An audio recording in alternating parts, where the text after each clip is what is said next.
Serbisyong Bayan.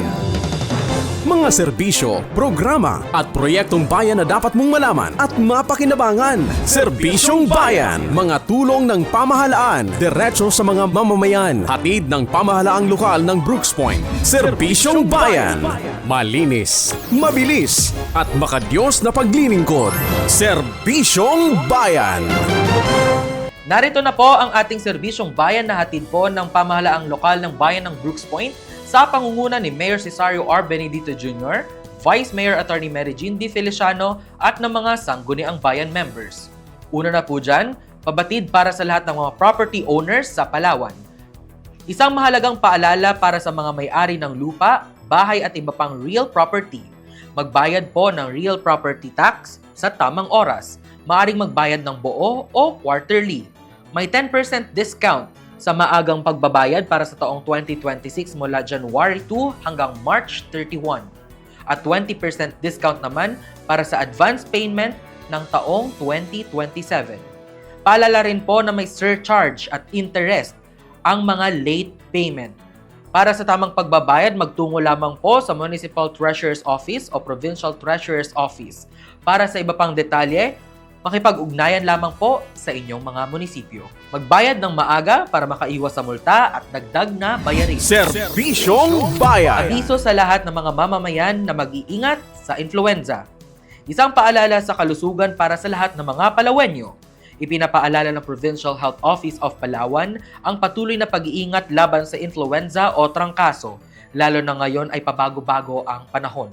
Kung kayo po ay may nararamdamang lagnat, ubo, sipon o pananakit ng katawan, agad na magpatingin sa pinakamalapit na health facility. Ang maagang pagkilos at tamang kaalaman ay mahalaga upang maiwasan ang komplikasyon at pagkalat ng sakit. Atin pong tatandaan na sama-sama nating pangalagaan ang kalusugan ng bawat Palawenyo. Serbisyong Bayan. Abiso para sa mga nais pumasok sa Philippine Coast Guard Community. Inaanyayahan ang lahat ng mga handang maglingkod at gumawa ng pagbabago na sumali sa Philippine Coast Guard. Bukas na po ang tanggapan ng aplikante para sa mga commissioned officer at enlisted personnel. Tumatanggap po sila ng aplikasyon mula January 20 hanggang February 20, 2026. Alamin lamang po ang mga kwalifikasyon, requirements at oportunidad para sa isang karerang may layunin, dangal at serbisyo sa bayan. Ang mga opisyal na detalye ng recruitment ay makikita sa PCG Recruitment website na ma-access sa official Facebook page ng Coast Guard Human Resource Management Command o CGHRMC simula January 20, 2026.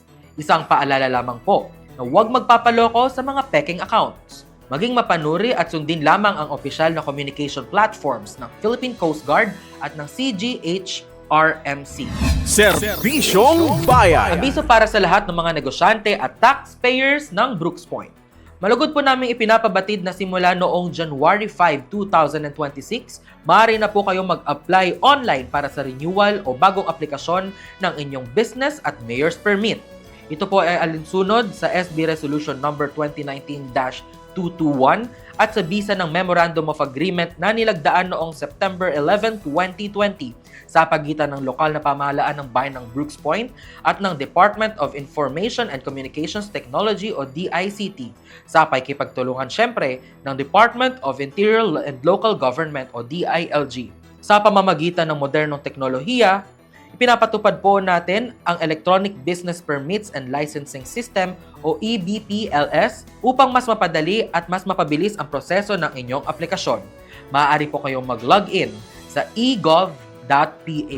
Serbisyong Bayan. Alamin ang tamang impormasyon tungkol sa HIV at AIDS, paano ito napapasa, paano ito maiiwasan, at kung bakit mahalaga ang maagang pagpapasuri.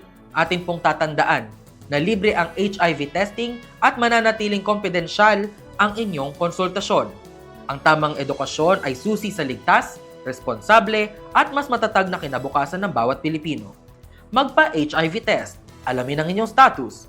Kayo po ba ay may mga tanong o gustong magpa-HIV test?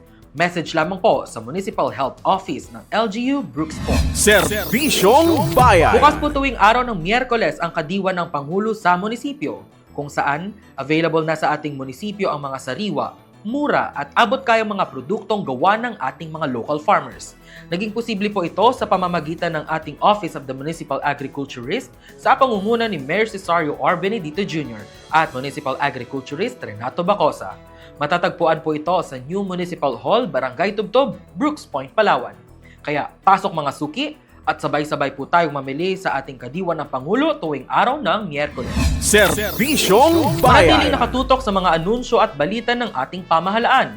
Upang maging updated sa mga anunsyo at balita ng pamahalaang lokal ng bayan ng Brooks Point, maaari lamang na i-follow ang ating official Facebook page, ang Municipal Information Office-Brooks Point o sa www.facebook.com/MIO Brooks Point. Maaari nyo rin pong mapanood ang mga nakalipas na live events, highlights at impormasyon ng Bayan para sa Lahat program sa ating official YouTube channel. Hanapin lamang po ang channel ng MIO Brooks Point o sa www.youtube.com/@MIO Brooks Point. Serbisyong Bayan. Alam mo ba, may mga updates na rin ng MIO Brooks Point sa TikTok. Dito mo mapapanood ang mga highlights, mahalagang impormasyon ng Bayan para sa Lahat programs at iba't ibang segment tulad ng Balitang Bayan, Talakayang Bayan at Serbisyong Bayan. Para laging updated sa mga kaganapan ng ating bayan, i-follow lamang po sa TikTok ang @MIO Brooks Point. Serbisyong Bayan. Naka-follow ka na ba sa amin? Para laging updated sa mga kaganapan, anunsyo at serbisyo sa ating bayan, i-follow po ang ating official Instagram ng Municipal Information Office-LGU Brooks Point. Po makikita nyo po ang @MIO Brooks Point. Abangan ang mga balitang bayan, paalala at mahalagang impormasyon para sa bawat mamamayan. Serbisyong Bayan. Naka-follow ka na rin po ba sa ating Twitter account na ngayon ay opisyal lang tinatawag na X? Para sa mabilis at updated na balitang bayan, anunsyo at serbisyo, i-follow lamang po ang official X account ng Municipal Information Office-LGU Brooks Point. Updated ka dito. Serbisyong At dun Bayan. po nagtatapos ang ating programang Impormasyon ng Bayan para sa Lahat.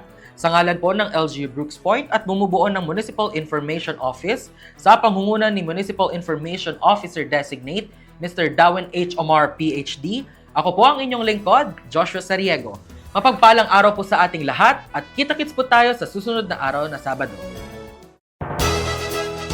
Impormasyon para sa lahat. Balitang Bayan.